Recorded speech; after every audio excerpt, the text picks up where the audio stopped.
Good Good morning. morning. It's coffee time with God. Amen. Okay.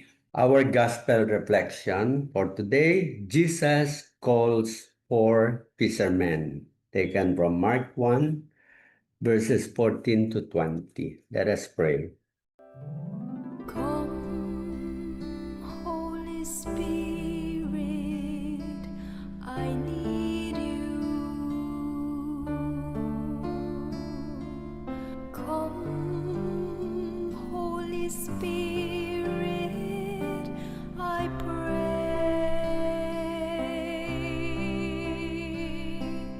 Come with your strength and your power. Come in your own special way. A reading from the Holy Gospel according to Luke. It happened that there was a man full of leprosy in one of the towns where Jesus was. And when he saw Jesus, he fell prostrate, pleaded with him, and said, "Lord, if you wish, you can make me clean." Jesus stretched out his hand, touched him, and said, "I do will it. Be made clean." And the leprosy left him immediately.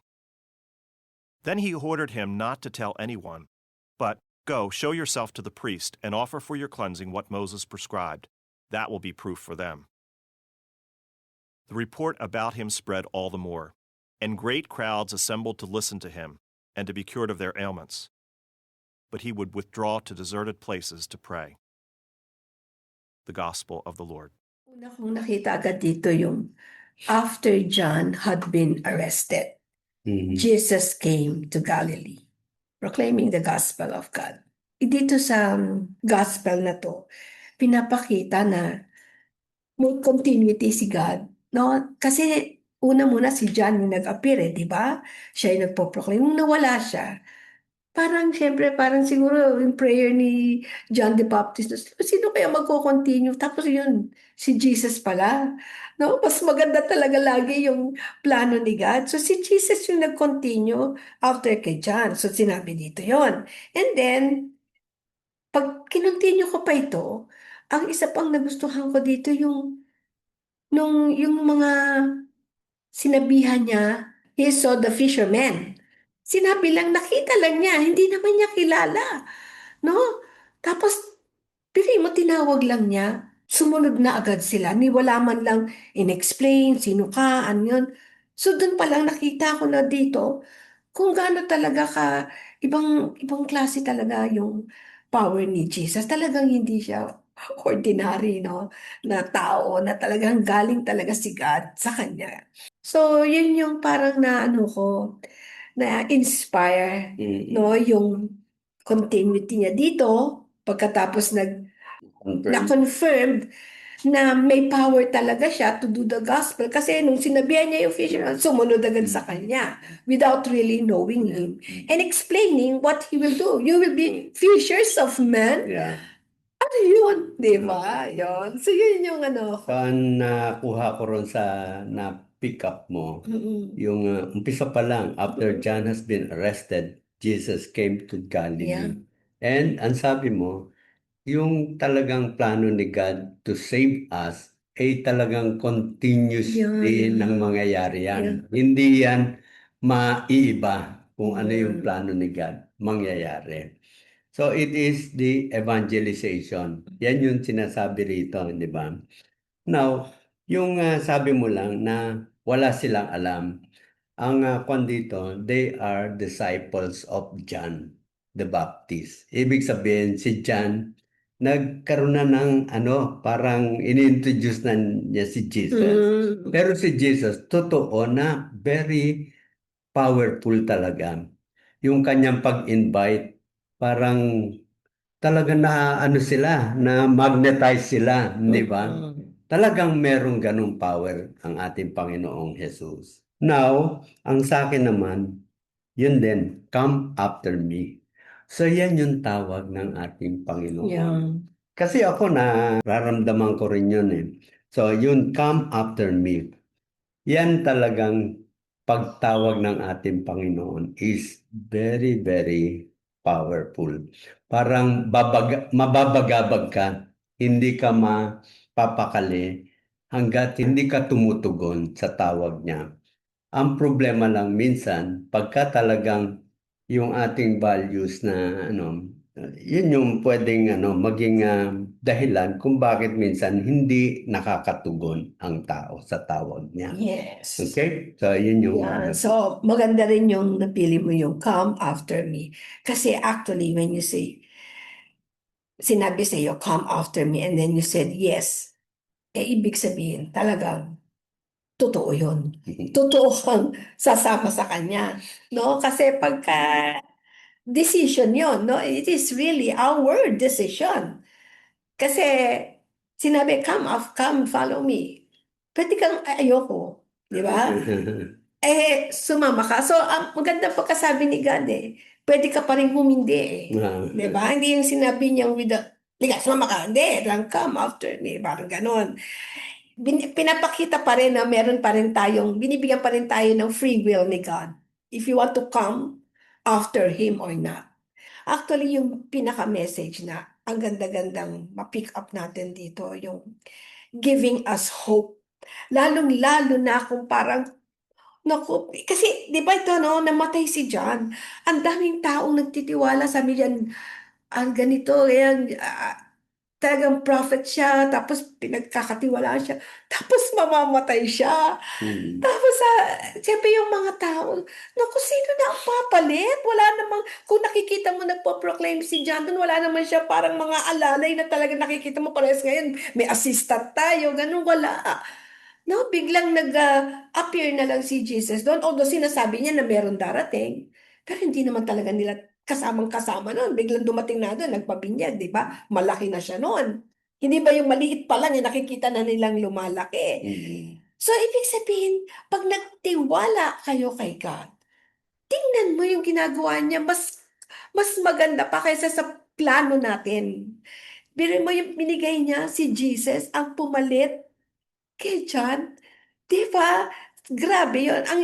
Kung tayo ang tatanungin, alam lang natin kahit sino lang.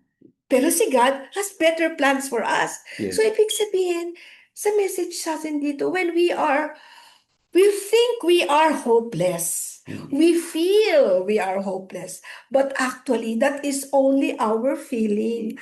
But if we trust the Lord and fully surrendered our life to Him, wala na po yung feeling na yon. Hope na po ang magiging kapalit nun dahil pagka ganyan merong ganyang problema, ang sasabihin natin, si Lord na bahala dito. Oh, may doubt ka ba? Wala sabi mo si Lord O di hindi ka mag-worry. O sino ngayon ang nagiging magaang? Sinong nagiging healthy? Tayo pa rin. So biruin mo, si God magbibigay ng maganda sa atin, hindi pa tayo magiging healthy, hindi tayo mag-worry. Kaya puro talaga sa atin lahat ang punta. Kaya wala na talaga tayong dapat hilingin pa kay God. Yeah. So, itutuloy ko lang din yun. Yeah. Kasi dito sa gospel na ito, parang dalawang important Correct. na karakter. Si John the Baptist at ang ating Panginoong Jesus. Yes. Si John the Baptist, ang papel niya ay talagang i-prepare yung mga nakakausap niya. Ini-introduce na niya si Jesus doon sa mga yon, di ba? So that pagtawag ng ating Panginoon, we have prepared the hearts of these people na talagang tumugon, say yes sa pagtawag ng ating Panginoon.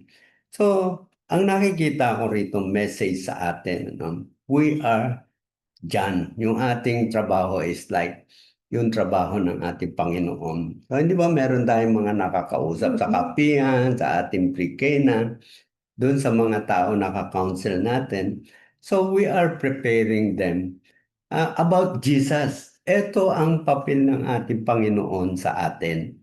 So that they will eventually talagang inaantay nila yon, no? Yung tawag ng ating Panginoon para sa kanila. So that when that time comes, talagang full ang kanilang pag-surrender sa ating Panginoon. Yes, Lord, I will follow you. Yes. Para sa akin, itong gospel na ito is a clear draw yung line. Ano ba ang ating magagawa so that we can continue the mission of Jesus?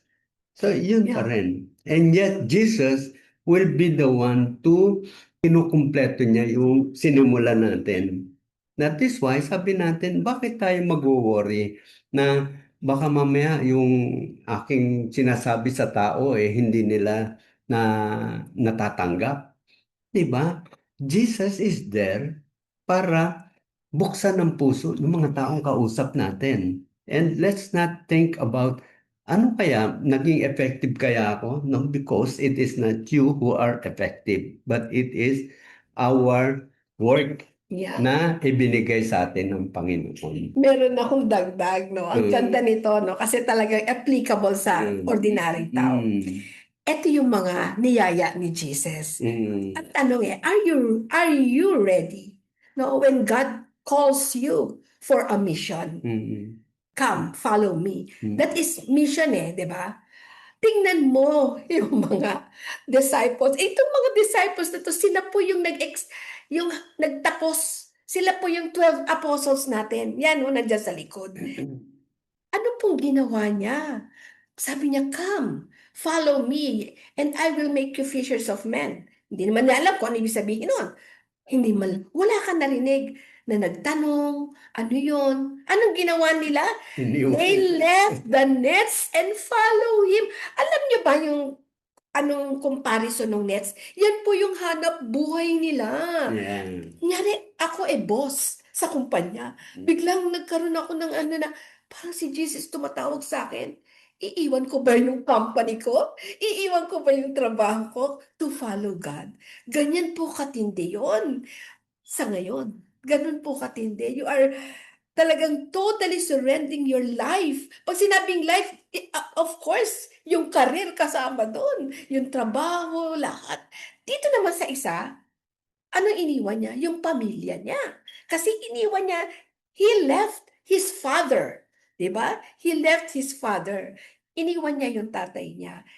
Siguro sabi niya iba, ay di ba family first? Yes, pero syempre, si God sino ba nag-create sa tatay mo? Sino ba nagbigay sa magulang mo? Di ba si God? So dapat pag tinawag ka ni God, at pupuntahan mo naman si God, hindi naman bad di ba? So you are still going to God and you pray for your family na iniwan mo. God will take care of them more than you can. Diba? So, ang importante po yung motive mo kung ba't mo iniwan yung pamilya mo. Kung ang motive mo, kaya iniwan mo yung pamilya mo kasi tumatakas ka sa trabaho, diba? Or gusto mo lang magliwaliw. Yun yung mali. Pero Actually, yan yung yung sinasabong iniwan ng family, yan yung mga nagpare. At talaga iniwan nila yung kanyang pamilya. yes, that's correct. Pero tayo, Yeah. tinutulungan tayo ni God to take care of our family and our mission. Yeah. Inaayos niya yung schedule. Labas yung discernment. Pag nagsabay yung mission at saka may celebration sa family, Lord, ano ba talaga? Pareho kong gusto. Paggising ko sa umaga, kung ano yung pumasok sa isip ko, kayo na yung bahala. Yun, di ba? Okay, so thank you, Lord, for this incredible good news for all of us na sana mabalik-balikan natin pag dumadaan to sa buhay natin. Amen. Thank See you, you Lord. again tomorrow in our coffee time with God. Amen.